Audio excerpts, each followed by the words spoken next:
All right, we're gonna try this once again here and see if we can get good quality for myself and with Vince here.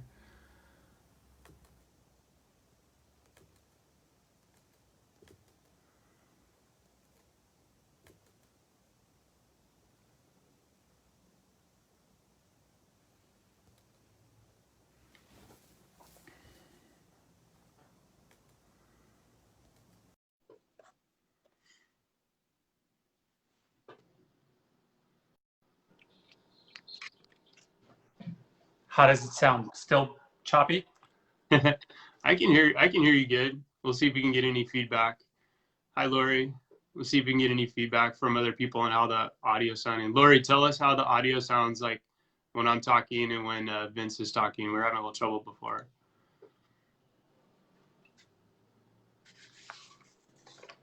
She says I sound good. Why don't you go ahead and start, Vince, and we'll see what happens. Okay. So I can't see any questions, by the way, Zach. But what I'll do, like all the comments, I'm not really seeing them, which is fine as long as I could be heard. So why don't you tell me? Why don't you tell me what they're saying? Okay. Oh, hello. Yeah, go for it.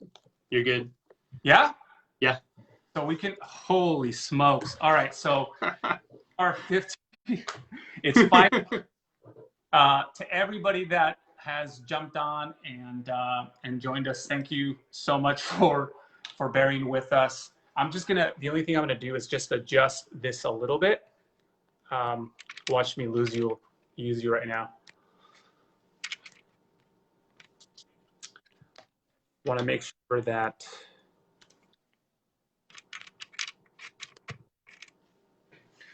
I bet you Amber is watching this, or eventually she's gonna watch this and she's gonna like give me a hard time about like it took you like 20 minutes to get this figured out. Okay, so assuming that you may publish this or post this again, I just want to give it another shot for your intro for those that don't know who us are. So a lot of folks that from my family are going to be curious as to who you are. So I wanted to make sure I give you a proper introduction. And there's going to be a lot of people that that have no clue who I am and why we're doing this. And so this is the second Q&A that we had a couple of weeks ago. We did do this on Instagram Live.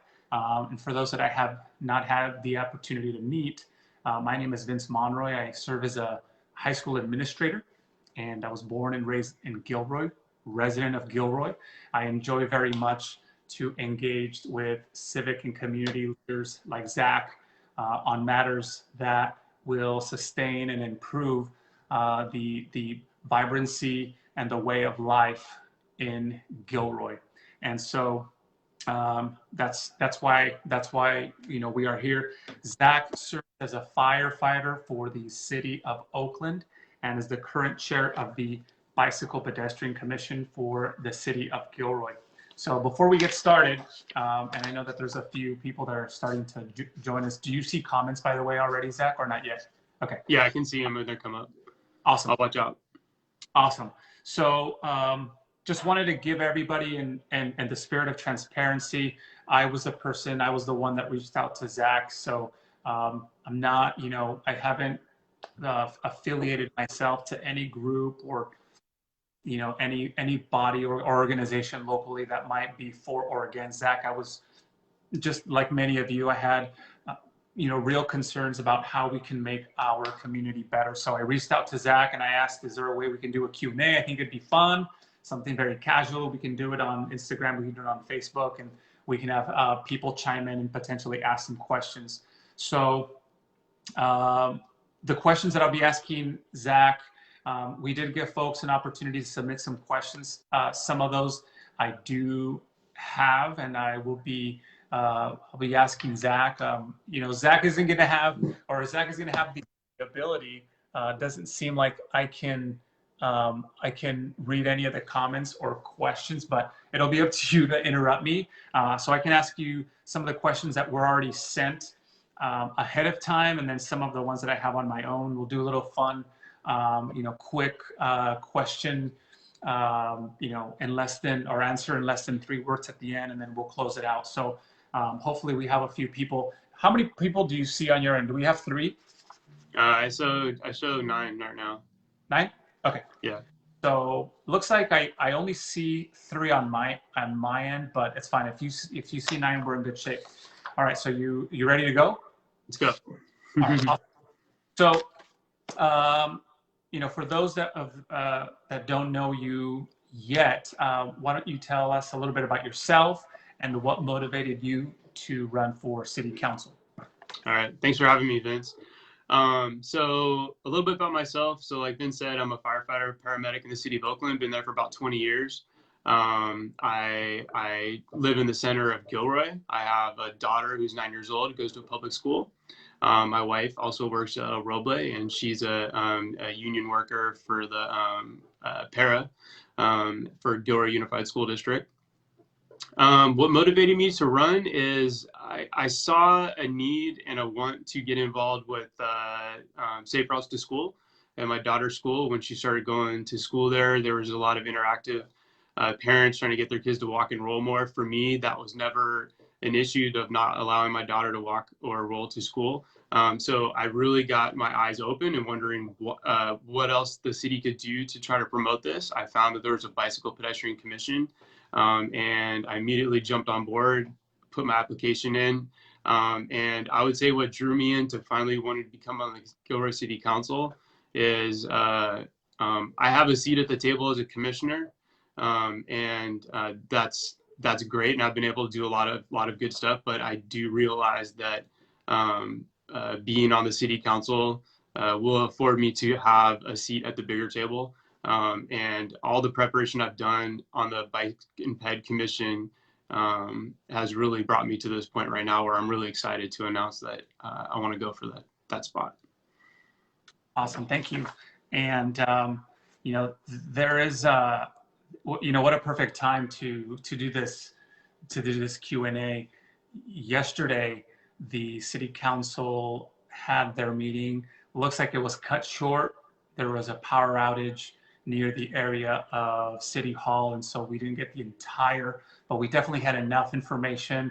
And I think just by coincidence, we were able to do this Q&A. We had planned to do it on this day, a couple days before the holiday, but there was a lot that happened during it. And so I wanted to ask you a couple of questions. I want to start by asking you a question, and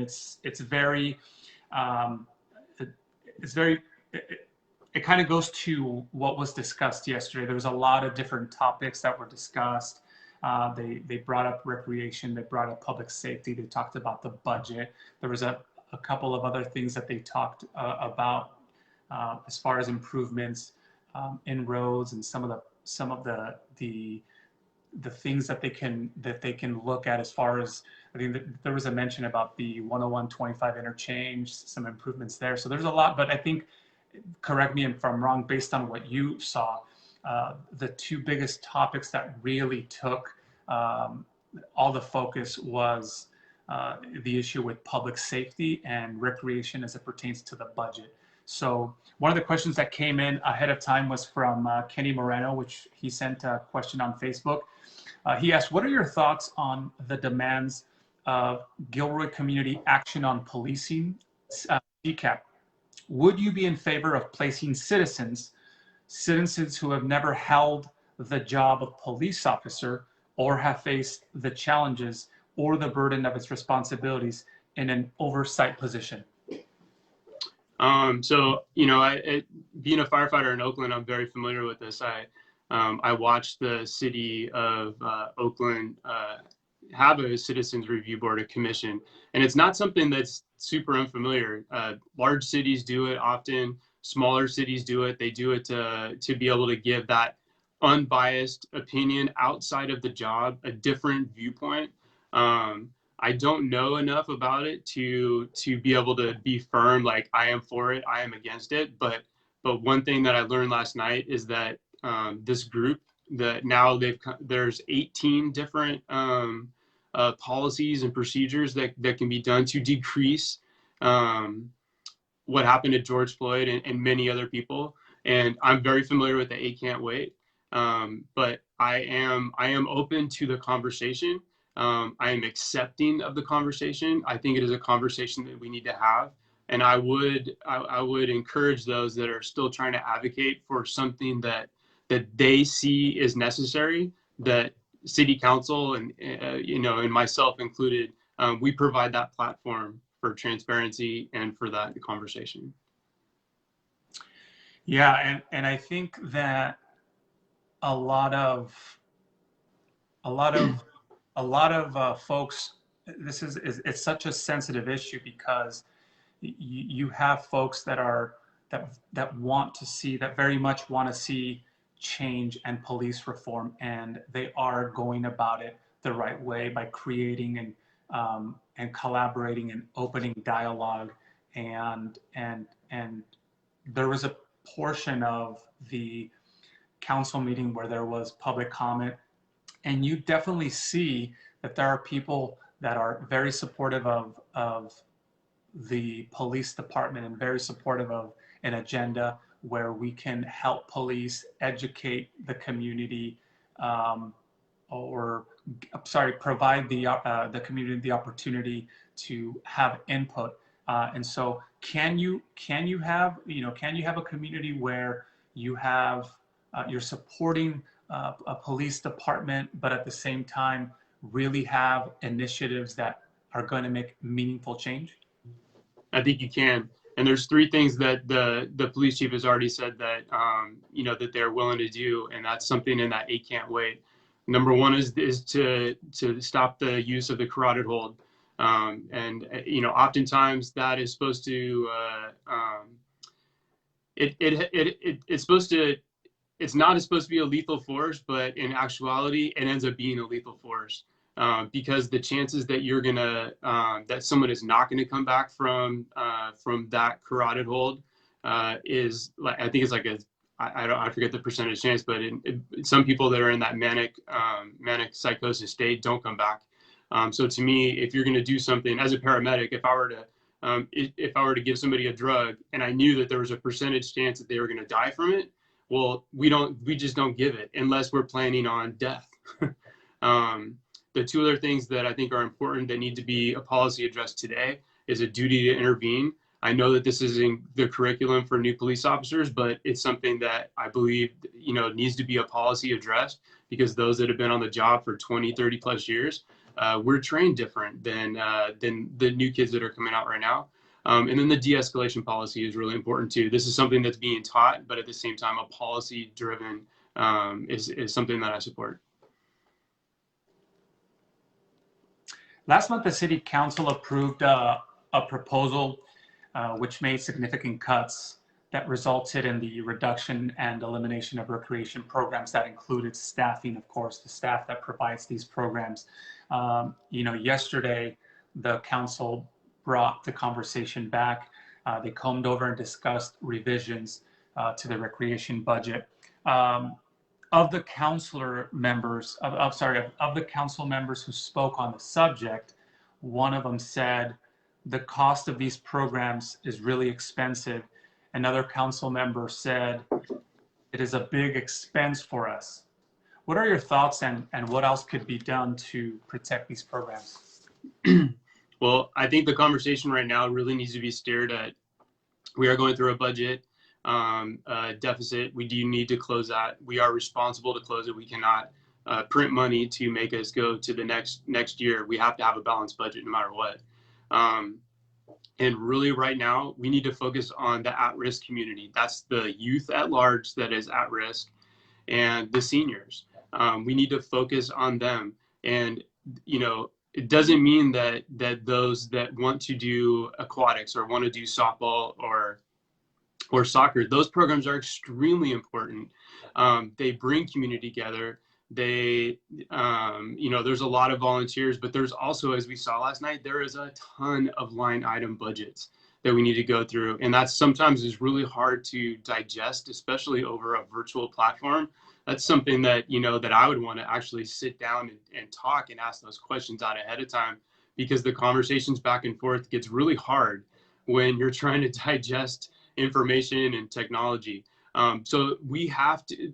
There was a question there's a comment last night too that had to do with equity and how somehow that the at-risk youth that we're putting all of our money towards, and they do not have to subsidize, or we don't have to do a cost recovery on them, is somehow equal to those that can afford it, like myself. I can afford to pay a full cost for my daughter to go to swim lessons. I'm afforded that, but not everybody is. And so we need to not use the words that it's not equal amongst all of us right now, because that's not true. Our job as a society, my personal job, my duty is to take care of those that are at risk. And anybody that you talk to, I have plenty of my friends of my own that will specifically remember when they were in programs, whether it was the library they went to after school or the after school program, that it didn't cost anything for them to come in there. They went straight from school to there, and they're successful today. They will tell you, they will often go back and remember those specific moments about, hey, you know what? I stayed out of trouble. I went straight to the library. And from there, I played basketball at the youth center. And then my mom came and picked me up after work. Those are true stories. And those are people that we need to help out right now the most. And that's it. Me and you could talk about this for a long time. Yeah. And I definitely, I don't want to, and I want to be very respectful of our council. And I want to, I agree. that I say this publicly, or to the people that are watching, or that will watch. I always respect the role of our civic leaders. I respect the role of anybody that is spending not only their work time, but even their personal time to make our community better. And I'm talking about our elected officials, our police, our fire, educators, anybody that's in the service industry. I mean, anybody that is working hard to make our community better, I have a deep respect for. But I also think that it is very much our responsibility to make sure that we call out when there are things that are not, that really we can't make sense of and that we really can't reconcile. Yesterday, there was a lot of combing over this budget. There were, I believe Karina in the beginning was discussing the budget, and then I think Adam Hennick, the recreation manager, came on and tried to explain, was answering questions from Councilmember Marquez to Councilmember Tucker to Councilmember Tovar to Councilmember Bracco, et cetera, et cetera. So they were asking, as well they should, it's their job. They have to understand what goes into the budget. They have to really understand where the dollars are going. And like, to quote a couple of them, saying they want to get the best for their buck. I get all that. But I also want to make sure that as I'm sitting with you here, we're sitting in a home where we are in a good community and we have our families and we have, we're both educated. For lack of a better word, you and I are coming from a place of, a place of privilege, meaning that we have health and we have a good community that we live around.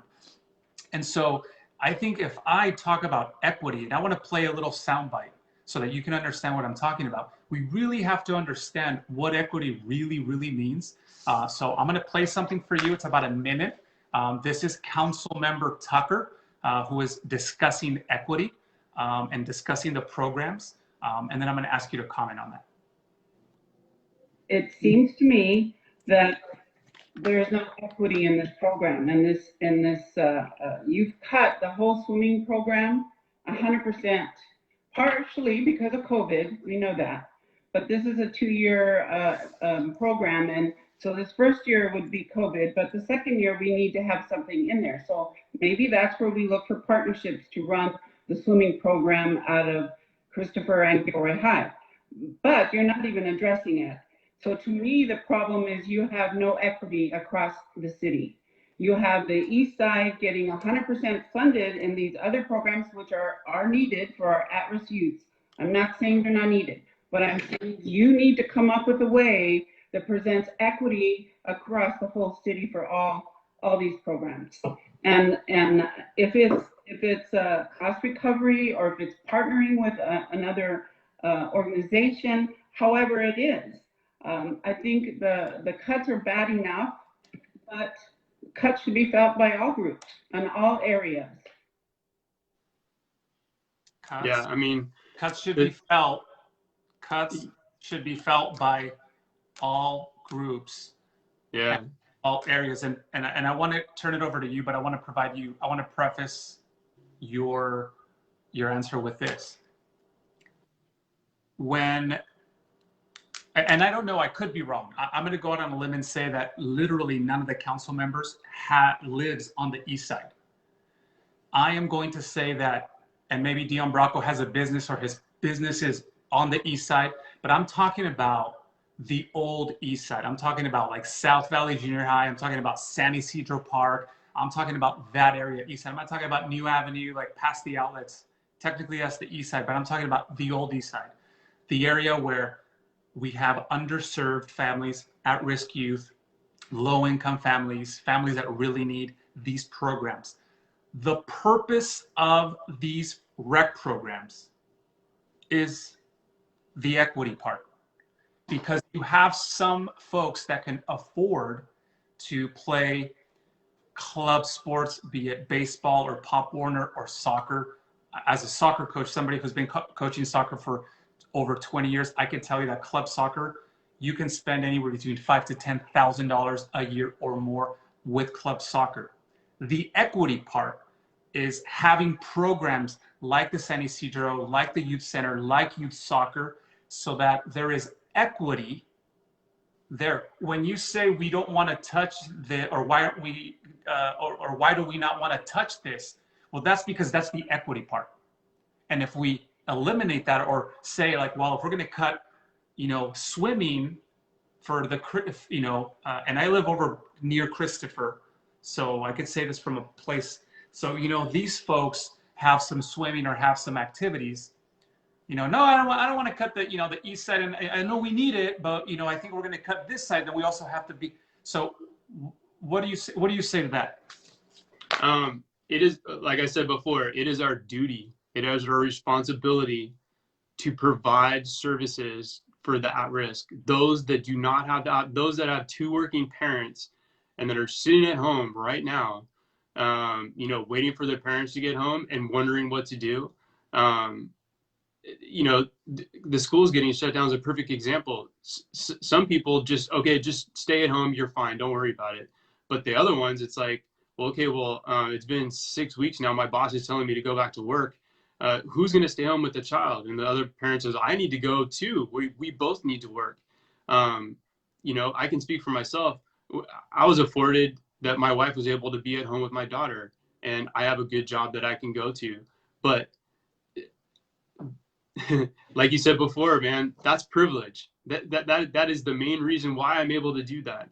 Okay. So our job is to help those that cannot help themselves. It is so important for us to not cut any of those services over there. And I get, you might want aquatics back, you want youth soccer. Those are super important, but we will find a way to fund those programs. And I'll tell you, that's going to be a hard one to swallow, because there's not going to be subsidies for everybody any longer across the board. If you can afford to pay for the full, thing for aquatics, I'm sorry, you need to pay it. And it's because we are helping at-risk youth and at-risk seniors that just happen to be on the east side of town. And we're not just saying that because we want to say east and west. We're saying that because it's actually true. It's statistically true.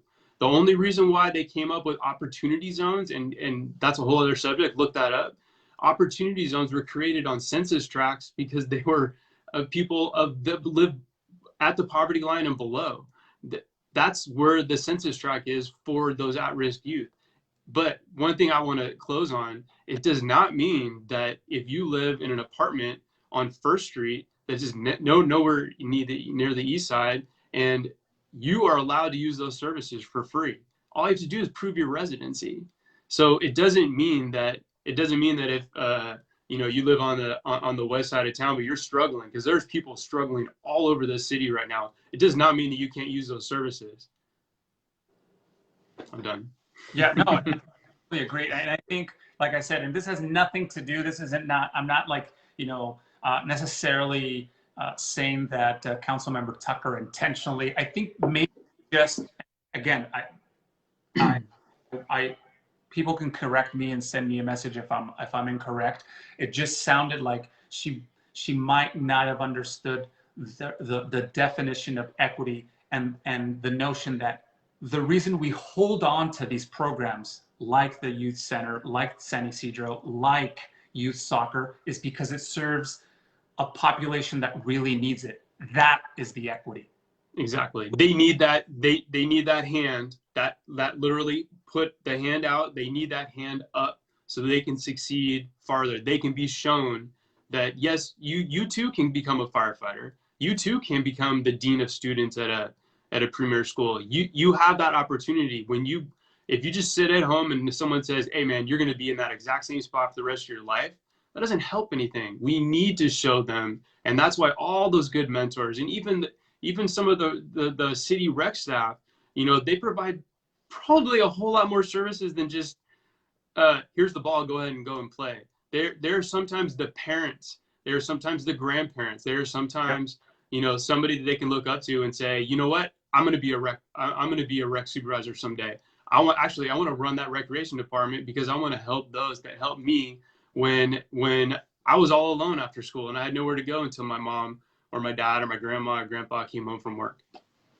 Yeah, and this is the the last thing that I wanted to ask you is should it seemed like there were other council members that heard the comment about equity and they didn't say much. Should they have said something, or is that something that would you, as a council person, have you been sitting yesterday, at your home and listening to that? Would you have said something? Yeah, that was really hard to hear. I really would, want to speak up for myself. And it's troubling sometimes because as the city council, there are things where you all agree together and you can go out there and promote that. But then there's certain, for me, myself, if I hope to be elected in November, I will be holding an at-large council seat. Okay. So that seat comes with responsibilities. If that means that I am the sole person that were to come out on a subject, I'm allowed to do that. I'm allowed to say something. It doesn't mean I always have to go with the status quo. And if anybody knows me in this town right now, they know that I have never been about the status quo and just things are fine. Just go ahead and let them say what they need to say. Well, you and me both, buddy. Record, the last comment I will say about recreation is, as I was looking at it, before I worked as an educator, I worked, as a business person for approximately 15 years, and I understand budgets and I understand profit and loss statements, and I understand that there has to be some really, really tough decisions. Between you and me, when I was looking at the expenses for what we spend on administrative staff, the $231,000 that we spend on the youth center, the $137,000 that we spend in youth soccer, all that is a bargain. Why? Because the job of an administrator, a manager, a supervisor, all the way down to the support recreation staff, their job does not end when they clock out at the end of the day. I have family and friends, and you do as well, that when I'm volunteering and I'm coaching out there the last 13 or 14 years, to see the same folks working, and even though they're an 8 to 1, they're really out there 8 to 5 on a Saturday putting extra work. So I'm also thinking about the extra hours and the hours that they put in over the weekend and after their day ends. And so the $345,000 that they were spending on administration is a bargain. So I don't want to hear anything about that we can't figure it out, or that we have to, we wish that we can do more with less. So that's the only thing I'm going to say about that. We do have a couple of questions that were submitted ahead of time. I'm not sure if you're seeing any questions on the comment section. No, there's none. We're almost running out of time. So I want to ask you a question from Josue Salgado. He's asking, what do you hope to accomplish first as a city council member, should you be elected? What I want to accomplish first is I have one legislation that's in place right now. It's called a bike parking ordinance. And what this will do is, since we're a bicycle friendly community, this will, currently there's no bicycle parking allowed in any residential structure by state code or by city ordinance. We introduced this, I drafted it, we introduced it in the Bike Ped Commission in January. It's just making it hopefully to the Planning Commission by July. I don't have faith that it's going to go through the whole entire process. Stuff like that takes a long time. But I want to do stuff that makes Gilroy more livable. And right off the bat, a simple ordinance that will show developers, commercial and residential, what we want, what we value as a community. And it goes like this: if not everybody's going to be able to own a home, in these days, but they should have all the same access and rights that I do as a homeowner with my bicycles in the garage. So what this will do is this will allow long-term bike parking inside structures, residential structures, multifamily. So that way everybody has access to a bike. This parlays into keeping things local. If you have the choice of either getting in your car and driving away out of town or using your bikes to stay local and with infrastructure in place, to me, that gives sales tax dollars. It helps the economy. It gets people healthy, and it keeps the family unit together. And if anybody's been paying attention and watching outside right now during the shelter in place, we have more families hanging out together now than we did pre-COVID. And that is something we need to capture. And for me, little tiny simple things like that will be able to help. Speaking of COVID, from Giovanni DeRipi, in what ways have you seen COVID directly impact our community, and what are some solutions to support families? It has impacted our community because look how much we just talked about budget cuts. That it impacts because the city services that you think that you were normally here a year ago are being cut right now. And one of them, I'll tell you right now, that was just cut. There is no longer a fire station, a temporary fire station located in the Glen Loma district. That was eliminated July 1st by the city. Okay. So, but I haven't seen anything out there about that. That is going to affect you, whether you think it is or not, whether you need 911 services or fire services or not. All the major wildland fires that have happened recently in the city of Gilroy have started up on that Santa Teresa corridor.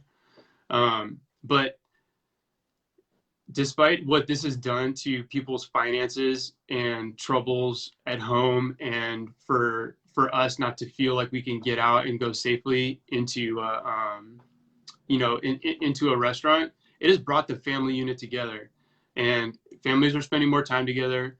Families are bonding more outside. I just went to go pick my bike up. I had to wait almost a half hour in line with families because they want to get their bike serviced.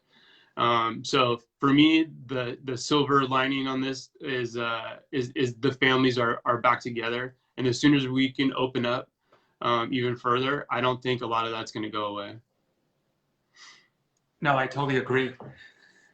I want to respect your time, Zach. So I want to start winding down. Before I do this, fun rapid Q&A with you, because I can't see the comments. Is there any questions that you've seen during the comments? Yeah, I'm reading Teresa's right now. I'll just read what she said. Sounds good. I've seen throughout the years as a social services agency worker, the city council and SSA county agency do not work together as community partners. For example, when I was advocating for the VTA bus lines of cutting service on Murray, I remember that. When SSA is located in 4 other community-based organizations, City Council was unaware of the real impacts to the vulnerable population and referred me to the Board of Supervisors. These were city residents. Would you be open to working with SSA, which is located in Gilroy, and maybe having a yearly check-in and working partnership with them?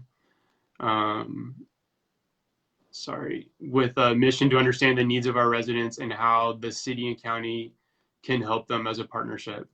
Of course, Teresa, the building relationships is one of the things that, that council members can go out there and do on their own. You don't necessarily need to have anybody from the city, negotiating that. And of course, there's no reason why, something like that couldn't be tied into, the board of supervisors, a lot of them in their districts end up having these different groups, like the healthy cities, healthy South County, that, there's all these little groups. It doesn't mean that can't fit in somewhere.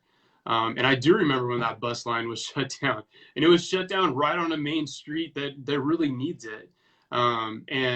Of course, and if that's something that's not, this is great. This is a great point. So Teresa brought up something, that there's a missing gap.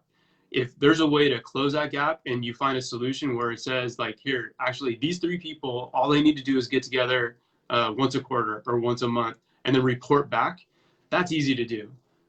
That's a simple solution. And I'm more than willing to do it. I have a long, good relationship with public health. I totally don't mind doing that. And hopefully that answered your question, Teresa. Sorry, it was hard to read it off the screen. All right, let's do the rapid Q&A. I think we got to wrap it up. Awesome. And before we go, I just wanted to remind everybody that either through acquaintances or directly, I have reached out to several of the candidates for city council, and also those that are on the city council that I suspect are going to run for re-election. I've offered this Q&A, and it's simply something casual, something fun that we can do. We can have a dialogue about, ideas of how we can improve our community. So the offer still stands. If there is anybody that is watching that is either running for office or running for re-election, feel free. I have reached out, and the only reason I haven't done those is because maybe they just haven't seen my message. So just wanted to make sure that I disclose that I have offered to other candidates. All right, 5 questions for you. It's really not 5 questions. One of them is a question, and the other ones are you're just going to finish the sentences. So number 1, pizza with pineapple, yes or no? No. Okay. All right. I'm a pineapple fan, and I think you I guess everybody has their own taste, but I like the pineapple on the pizza, and people are like, dude, you can't have fruits. Keep it on your side. Yeah, exactly. So I'm a pineapple guy. How many people are watching, by the way? 17. Okay, so 17. So like a good half of them, if not more, are like, yeah, there's probably split. He likes pineapple. That's so weird. All right, so finish these sentences. So the first one is, when I was 10 years old, I wanted to be a firefighter. Oh, I got photos. Do you really? Oh yeah. That is neat. And the fact that you became a firefighter is pretty awesome. So cool. Very cool. All right. So the next one is, when I am not spending time with my family, with your lovely family, working or biking, I enjoy reading. What do you like to read? What's your favorite subject? I like to read. It has to be a nonfiction. I'm not super into fiction. I like nonfiction. I like stories. I like storytelling. I love writing. If you look on my website, you're gonna see a ton of articles that I've written in Gilroy Life. I like writing. I like telling stories. And I'm reading a good book right now called the lost generation that lost out. Basically, it's about housing and the missing middle, and how there's such a disparity right now. Or email it to me so that Okay. I can take a. When I am driving home from work, I am listening to Dr. Laura. Do you know who Dr. Laura is? Absolutely not. But what so is she Dr. Laura Schlesinger is a. Oh, okay. You know that name now? I've heard the name. Okay, so one thing that I'm going to say before we move on to the next one, and I want you to think about this next time you're watching anything, or you're watching somebody say, I feel. Your feelings have no IQ. Let that sink in. Your feelings have no IQ. Don't say, well, I feel it. No. Let's talk about stats. Let's talk about facts. Very interesting. Thank you for sharing that. All right, the last one before we go to your closing statement is the best part of 4th of July is. Oh, and I'm gonna miss this so much. Just people around me.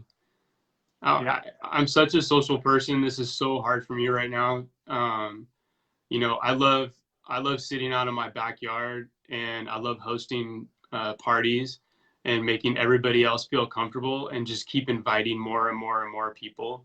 You know, we're keeping it small this year with family, but that's my moment. Sometimes you'll even find me like, oh, I'll be right back, you know, and I'll go in the fridge and go grab a, you know, cold beer, and I'll sneak back out and go in one little corner and just watch everybody. Awesome. Well, thank you, Zach, for doing this again. And for those that not only saw the first time, but the second time and the third attempt at doing this, I want to thank you for being so patient. I don't know if it's 15. For some reason, I only see 3, and I'm not sure if that's 3 of on my end, and you see 17, 18, 15, whatever the number is. But clearly, me and you have a lot of research to do on this. Yeah, exactly. Instagram is much more friendly, but you know, I think it was. We both agree that it'd be a good idea to do it on Facebook, because while it's maybe the same crowd, there's a little bit of a crowd that maybe doesn't have Instagram. And I want to thank you for putting yourself out there. I know that it's not easy. I will never run for office, so I admire what you're doing and the fact that you're putting yourself out there. I think the little bit that I can do is do this and have dialogue with you and have the Q&A and potentially speak with other candidates. That's the best that I'll do to serve my community, to open up a dialogue about difficult issues. I do want to say that I have deep respect for every civic leader in our community. It's not easy, but I think part of being a community member, and you as a person that's going to go into an elected role, should you get elected, is the fact that you understand that it's not the right of a community member to question. It's the responsibility of a community member to question when things aren't right. So with that spirit and with deep respect for everybody who does what you are attempting to do, and those that are doing it now during a pandemic, I want to thank you and keep that offer open to anybody else. So closing statement. So is there, you know, I asked you a few questions, but what is the one thing that you want to leave folks with? And, you know, I know we talked about you and I doing something like this either at the end of July or in August as we get closer. We will go back to Instagram because this one is a little rough for me. But you know, what do you want to say to those folks that you know, as you go into the summer and into the fall? So first of all, thank you for having me, Vince. You know, this is not just, you know, I want to be really clear that this is not just a Q&A for me to put me on a platform. This is also an opportunity for you as a resident of Gilroy to just to be able to have this conversation. I am craving conversations like this, especially from the leaders in my community. And I'm not just talking about city council, like the leaders in this community. I am craving to hear more from you. I want to hear dialogue. I want to hear reasons on why you voted some way. I am craving that. And so in return, I'm at the point where I've declared my candidacy. You will see my name on the ballot. I want to continue what I'm doing right now. And I want people to know that however you feel like you want to reach out to me, whether it's by text, email, video, doing a Zoom call, Facebook Live, Instagram, whatever your medium is, whether it's a small gathering in your front yard, I am available. I want to talk. I don't want there to be questions of, you know, like, I wonder what Zach would feel. Ask him, ask me, ask somebody that knows me, direct them to my website. That's the biggest thing we can do right now. Make sure you're registered to vote. Get on my website. It's zachhilton.com, Z-A-C-H Hilton.com. You can find it in my profile here. You know, that's it. This is not the last of me. You will see more of me. You will see more Q&As. Again, thanks for having me, Vince. There's really nothing else I can think of saying right now. I'm really excited to be everybody's ambassador sitting on that, up in that city council. Thank you very much. have a good rest of your week, and I hope you and your family and the rest of the folks that are watching this have a very safe 4th of July, and hopefully we can do this again at the end of July, early August. So thank you. You too. Happy 4th of July, everybody. Thanks for joining us. See ya. Bye.